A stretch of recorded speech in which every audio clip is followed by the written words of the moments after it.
रात का समय था। गांव रामपुरा में चारों ओर सन्नाटा पसरा हुआ था। खेतों के बीच से आती ठंडी हवा पेड़ों को हिला रही थी। गांव के लोग जल्दी सो जाया करते थे, लेकिन उस रात कुछ अजीब था। गांव की औरतें अक्सर आपस में चर्चा करती थीं कि पिछले कुछ हफ्तों से गांव में अजीब घटनाएं हो रही है। कहते हैं किसी ने गांव में टोटका किया है। चौपाल पर गांव वाले बैठे थे। लालटेन की मध्यम रोशनी में सबकी आंखों में डर साफ दिख रहा था। भाई, ये सब साधारण बीमारी नहीं है। ये किसी का किया कराया है। कोई टोटका कर रहा है हमारे गांव में। हाँ, कल रात मैंने खुद देखा था। पीपल के पेड़ के नीचे कोई औरत काले कपड़ों में कुछ बिखेर रही थी। अरे ये तो बड़ा अशुभ है। टोटके का असर पूरे गांव पर पड़ेगा। देखो भाइयों, टोटका बहुत खतरनाक होता है। इससे इंसान की आत्मा तक को बांध लिया जाता है। हमें ये पता लगाना होगा कि ये कौन कर रहा है। मैंने अभी देखा, काली सड़क के किनारे किसी ने मिट्टी में खून से बने गोले और नींबू रखे हैं। ये सुनते ही सबकी रूह कांप गई। गांव के एक कोने में गोविंद का घर था। गोविंद की पत्नी रीना कई दिनों से बीमार पड़ी थी। सुनो जी, मुझे लगता है कोई मेरे गले को पकड़ लेता है। मैं चीख नहीं पाती। अरे ये कैसा वहम पाल लिया है तुमने? मैं तो पास ही लेटा रहता हूँ। नहीं जी, ये वहम नहीं है। कल रात मैंने साफ देखा, कोई परछाई मेरे सिरहाने खड़ी थी और उसके हाथ में खोपड़ी थी। अगले दिन सुबह गांव के तालाब के पास बच्चे खेलने गए तो उन्होंने देखा कि किनारे पर कई नींबू, कोयले की राख और लाल धागों में बंधी हड्डियां पड़ी थी। बच्चों ने शोर मचाया और गांव के लोग इकट्ठा हो गए। अरे देखो, ये तो साफ टोटके की निशानी है। अरे अब तो कोई शक ही नहीं बचा। कोई हमारे गांव को बर्बाद करना चाहता है। आज रात मुझे पूजा करनी होगी, वरना इसका असर और बढ़ जाएगा। उस रात गांव के लोग डर से जल्दी जल्दी अपने घरों में बंद हो गए। अचानक हवा तेज चलने लगी। नीम और पीपल के पेड़ जोर जोर से हिलने लगे। बचाओ, कोई मुझे खींच रहा है। गोविंद ने उसे कसकर पकड़ लिया, लेकिन उसने देखा कि रीना का शरीर अपने आप दरवाजे की ओर खिंच रहा है, जैसे कोई अदृश्य ताकत उसे घसीट रही हो।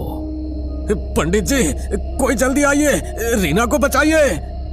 गोविंद की चीख सुनकर आधी रात में गांव के कई लोग दौड़े आए। रीना जमीन पर तड़प रही थी। उसके हाथ पांव ऐंठ रहे थे, आंखें उलट चुकी थी। हे भगवान, ये औरत तो भूत प्रेत से ग्रसित लगती है। नहीं, ये सब उसी टोटके का असर है। पंडित तुरंत मंत्र पढ़ते हुए कमरे में आए। इसे कसकर पकड़ लो, किसी भी हालत में इसे बाहर मत जाने देना। गोविंद और दो गांव वालों ने रीना को कसकर पकड़ा। पंडित जी ने मंत्रोच्चारण शुरू किया। अचानक लालटेन की लौ जोर से कांपने लगी।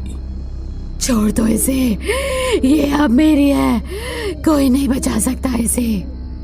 इसी बीच गांव के चौकीदार ने बताया कि उसने कई बार रात को काली साड़ी पहने एक औरत को पीपल के पेड़ के नीचे देखा है। मैंने देखा, वो औरत राख और नींबू से गोला बनाती है और उसमें हड्डियां गाड़ देती है। लेकिन कौन हो सकती है वो? सुना है पास वाले गांव की जगनी चाची टूने टुटके कर दी है। कहीं वही तो नहीं? हो सकता है, लेकिन बिना सबूत किसी पर इल्जाम मत लगाओ। हमें खुद जाकर देखना होगा।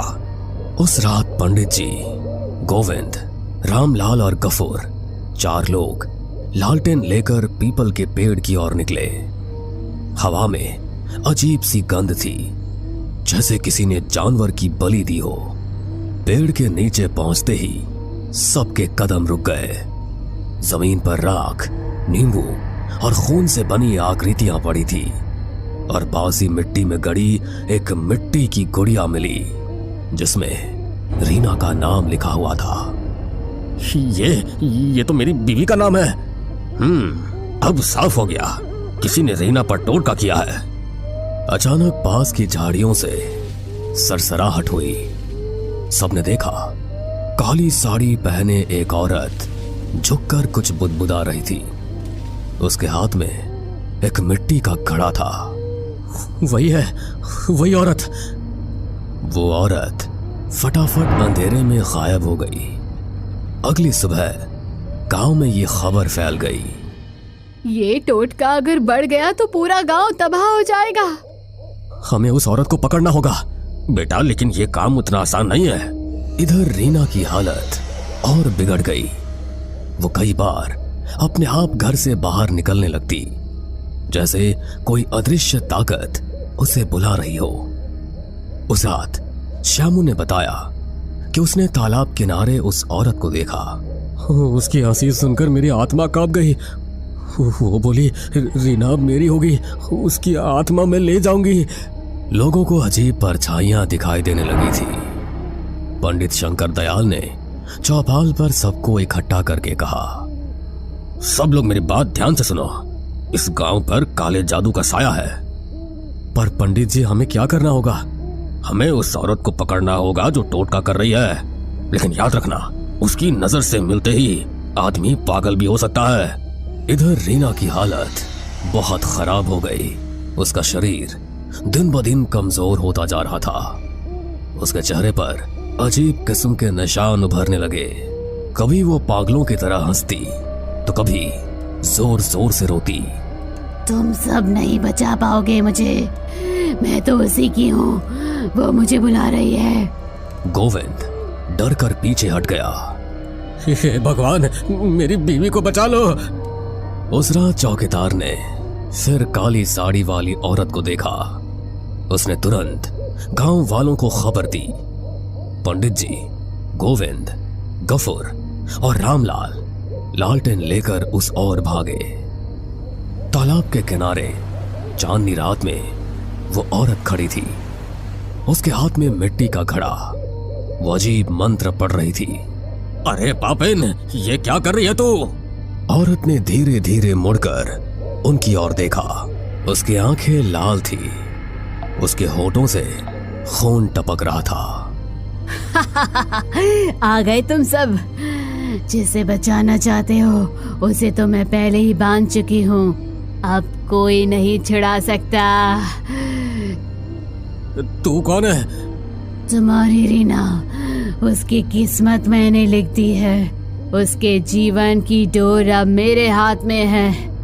अपना नाम बता, वरना अग्नि देवता की सौगंध खाकर कहता हूँ, तुझे मैं यहीं जलाकर भस्म कर दूंगा। मेरा नाम जगनी है। हाँ, वही जगनी जिसका तुम सब ने तिरस्कार किया था। ये तो वही है। हाँ, तुम सब ने मुझे अपशकुनी कहकर निकाल दिया, मेरे बच्चों को भूख से मरने दिया। अब मैं एक एक से बदला लूंगी। और रीना, वो मेरे टोटके की पहली शिकार है। जगनी ने अचानक अपने घड़े से काला तरल जमीन पर फेंका। अचानक हवा तेज हो गई। काले धुएं से चारों तरफ अंधेरा छा गया। उसी वक्त रीना अचानक अपने घर से निकलकर भागती हुई वहां पहुंच गई। उसकी आंखें सफेद थी, चेहरा काला पड़ चुका था। माँ, मैं आ गई। रीना, ये तो क्या कह रही है? देखा, अब ये मेरी बेटी है। इसकी आत्मा मैंने अपने काले मंत्र से बांध ली है। पंडित जी, मेरी रीना को बचा लीजिए। आज ये निर्णायक रात है। या तो टोटका टूटेगा या फिर ये औरत रीना की आत्मा को लेकर चली जाएगी। रीना पागलों की तरह जगनी की ओर बढ़ रही थी। अरे दुष्टा, तेरे सारे टोटके मेरी मंत्र शक्ति के सामने टिक नहीं पाएंगे। उन्होंने हाथ में गंगा जल की शीशी उठाई और चारों ओर छिड़कने लगे। तू मुझे नहीं रोक पाएगा। जगनी ने अपना खून जमीन पर टपकाया। उसी पल काले धुएं से 3 काले साए निकलकर वहां घूमने लगे। उनकी आंखें अंगारों जैसी लाल थी। ये तो प्रेत है। पंडित जी, हमें बचाइए। मैं अब इंसान नहीं, मैं अब उसकी हूँ। रीना, रीना, होश में आओ, मैं तुम्हारा पति हूँ। रीना ने अचानक उसे जमीन पर गिरा दिया। पंडित जी, बचाइए। पंडित जी ने तुरंत अपने आसन पर बैठकर मंत्र का जाप शुरू कर दिया। जगनी चीखते हुए जमीन पर गिरने लगी। रुको, ये मंत्र मेरी आत्मा को जला देंगे। तूने निर्दोष आत्माओं को बांधा है, आज तेरी शक्ति यही खत्म होगी। उन्होंने गंगा जल रीना पर छिड़का। रीना जोर से चीखी और जमीन पर गिर पड़ी। उसके शरीर से धुएं का बादल निकला और सीधे जगनी के घड़े में समा गया। जगनी ने घड़े को पकड़ने की कोशिश की, लेकिन घड़ा अचानक फट गया और उसमें से आग की लपटें निकल पड़ी। नहीं, ये नहीं हो सकता। मेरी साधना, मेरी शक्ति सब खत्म हो रही है। वो जमीन पर तड़पने लगी। उसका शरीर राख की तरह काला पड़ गया। उसके शरीर से धुआं उठकर आकाश में विलीन हो गया। रीना धीरे धीरे उठी। उसकी सांसें सामान्य हो चुकी थी। गोविंद, क्या हुआ था मुझे? अब सब ठीक है रीना, वो दुष्टा औरत चली गई। हाँ, लेकिन याद रखो, ऐसे टोटके का असर जल्दी खत्म नहीं होता। हमें पूरे गांव की शुद्धि करनी होगी, तभी जाकर ये बुरा साया हटेगा। अगले दिन पूरे गांव में हवन किया गया और घर में गंगा जल छिड़का गया। लोग अब धीरे धीरे चैन की सांस लेने लगे। पंडित जी, आपने हमें बचा लिया।